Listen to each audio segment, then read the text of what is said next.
मध्य प्रदेश में अब एमबीबीएस के सिलेबस में बड़ा बदलाव होने जा रहा है। एमबीबीएस के छात्रों को अब संघ और बीजेपी का पाठ पढ़ाया जाएगा। अब मेडिकल एथिक्स में दीनदयाल उपाध्याय के विचार पढ़ाए जाएंगे। उनके अलावा संघ के संस्थापक डॉक्टर केशव बलिराम हेडगेवार, महर्षि चरक, आचार्य सुश्रुत, स्वामी विवेकानंद और डॉक्टर बीआर अंबेडकर के विचारों को भी शामिल किया जाएगा। इस मामले में चिकित्सा शिक्षा मंत्री विश्वास सारंग का कहना है कि महापुरुषों के विचारों को बढ़ाए जाने की जरूरत है। उनके विचारों को पढ़कर अच्छे डॉक्टरों का निर्माण होगा।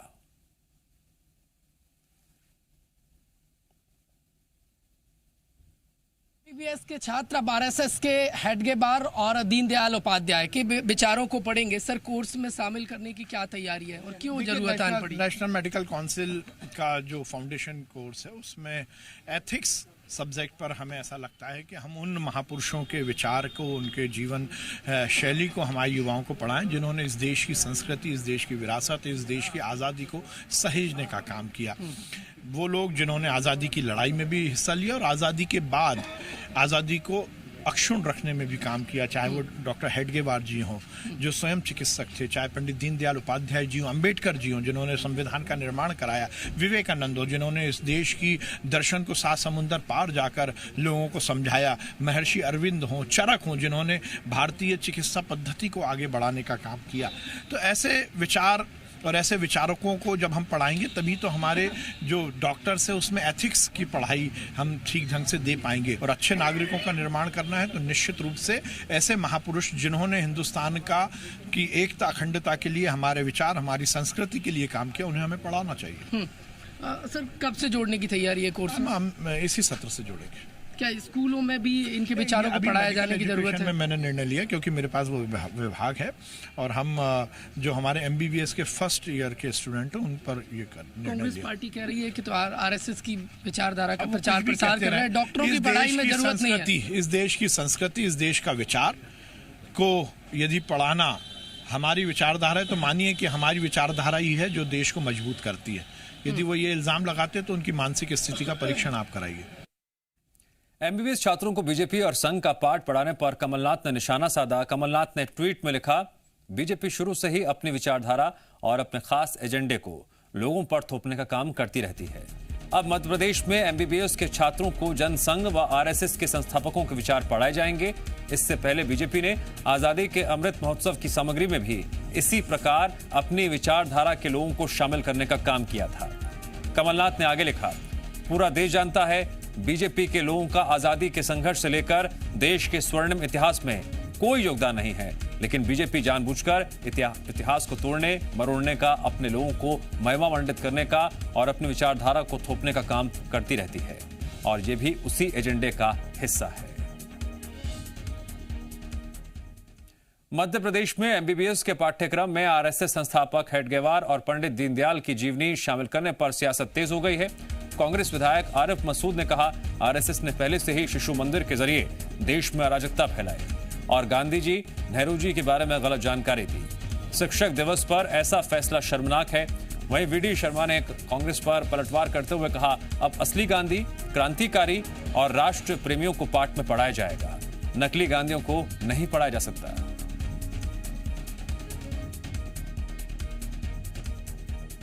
गांधी जी और नेहरू जी के बारे में जितना अनर्गल कर सकते थे वो करा।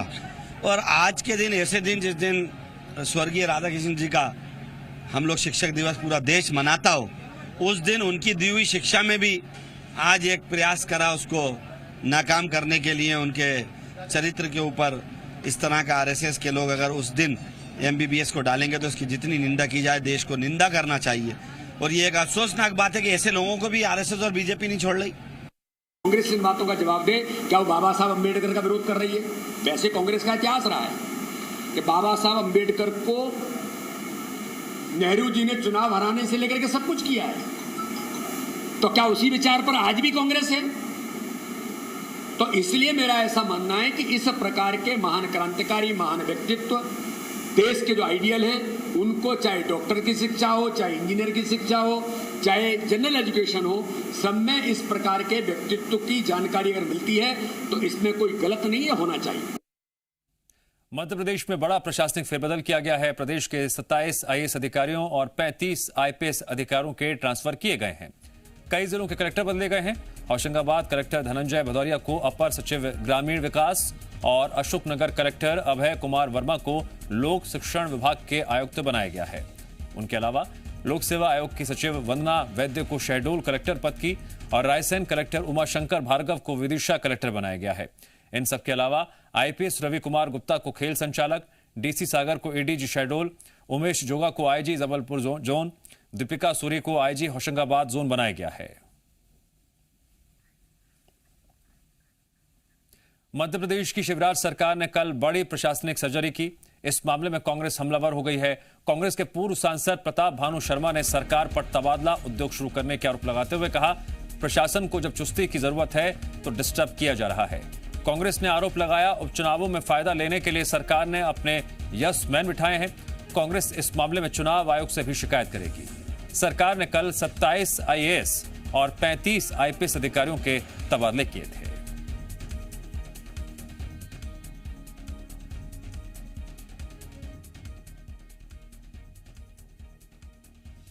इसे गंभीरता से समझना होगा कि आगामी चुनाव में भारतीय जनता पार्टी जो ढिंढोरा पीटती है कि संगठन के दम पर चुनाव लड़ेगी, वो प्रशासन को इन्वॉल्व करके प्रशासन के दम पर चुनाव लड़ना चाहते हैं।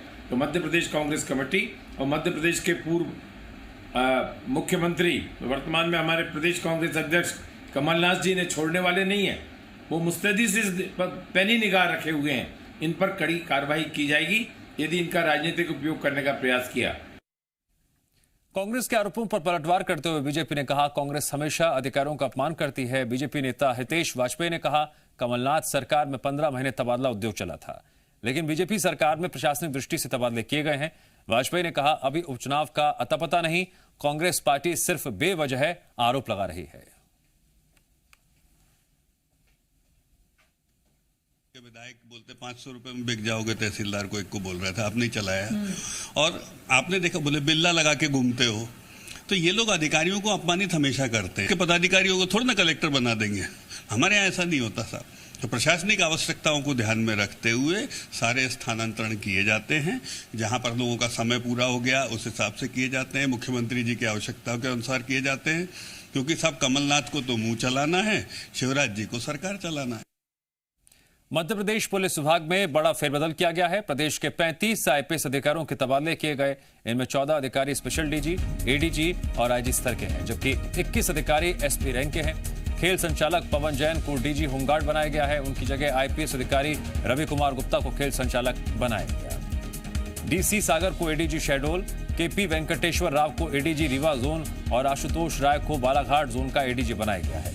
इनके साथ ही उमेश जोगा को जबलपुर जोन का आईजी, दीपिका सूरी को होशंगाबाद जोन की आईजी और संतोष कुमार सिंह को उज्जैन जोन का आईजी बनाया गया है। आदेश के मुताबिक रीवा, कटनी, शहडोल, बड़वानी, उमरिया, सीहोर समेत कई जिलों के एसपी बदले गए हैं।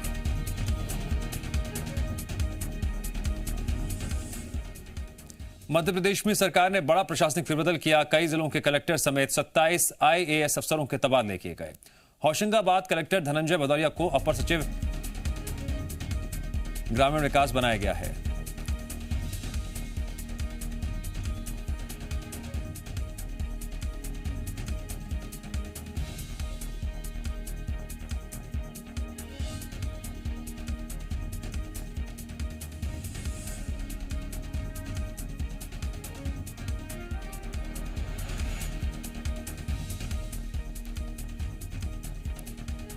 तो क्या क्या बदलाव किए गए हैं प्रशासनिक तौर पर, एक बार फिर से जान लीजिए, समझ लीजिए। अशोकनगर कलेक्टर अभय कुमार वर्मा अब लोक शिक्षण विभाग के आयुक्त की जिम्मेदारी संभालेंगे।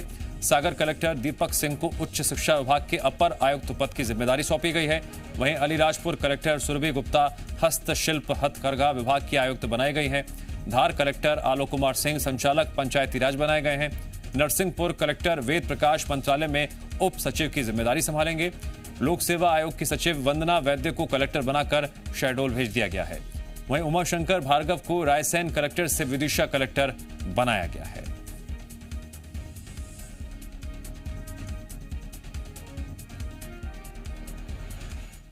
एमपी के मुखिया शिवराज सिंह चौहान कल बाढ़ पीड़ितों को राहत देंगे। सीएम कल ग्वालियर, चंबल संभाग और विदिशा जिले के बाढ़ पीड़ितों को राशि देंगे। वर्चुअल कार्यक्रम में सीएम के साथ प्रभावित जिलों के प्रभारी मंत्री, विधायक समेत कई अधिकारी जुड़ेंगे। कल जो राशि जारी होगी उससे पीड़ित अपने क्षतिग्रस्त मकानों का पुनर्निर्माण कर सकेंगे। अगस्त के शुरुआती दिनों में एमपी के कई इलाकों में बाढ़ आई थी, जिसमें कई लोगों के आशाने ढह गए थे। पानी उतरने के बाद से ही सरकार राहत और पुनर्वास कार्यों में जुटी हुई है।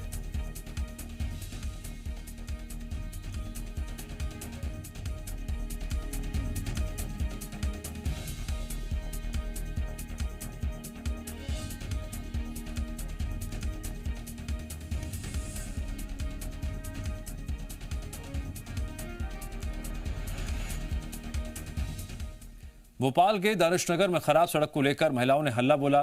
गड्ढे वाली सड़कों पर रैंप वॉक कर जिला प्रशासन और नगर निगम के खिलाफ विरोध जताया। इस दौरान उन्होंने नो टैक्स नो वोट का नारा दिया। महिलाओं ने बताया कि उनके इलाके की सड़क बदहाल स्थिति में है, सड़क पर गड्ढे हैं और जल जमाव की स्थिति बन रही है। अब वो ना तो नगर निगम को टैक्स देंगी और ना ही आने वाले चुनाव में वोट।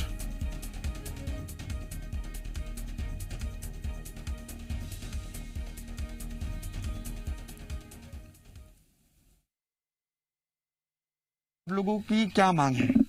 देखिए, हम करीब 30 साल पुरानी ये कॉलोनी है और प्रशासन नगर निगम को हम प्रॉपर्टी टैक्स नियमित और ईमानदारी से देते हैं। और आप लोगों को पता ही होगा, न्यू डेवलपिंग एरिया है, यहाँ पे हम हायर साइड में अपने सुविधाओं के लिए टैक्स देते हैं। और अभी तक नगर निगम ने 30 साल पुरानी कॉलोनी को टेक ओवर नहीं किया है। और टैक्स लेने के बाद भी जो हमारी मूलभूत सुविधाएं हैं हमको जो दी जानी चाहिए, जैसे सड़क है, पानी है, बिजली है, रोड है और पार्क है, स्वास्थ्य सुविधाएं, ये सारी चीजें नगण्य है। मतलब इसमें से कोई भी एक ऐसी सुविधा नहीं है जो हमको मिल रही हो। तो जब नगर निगम कब से खराब है? अभी बारिश शुरू हुई करीब जुलाई में।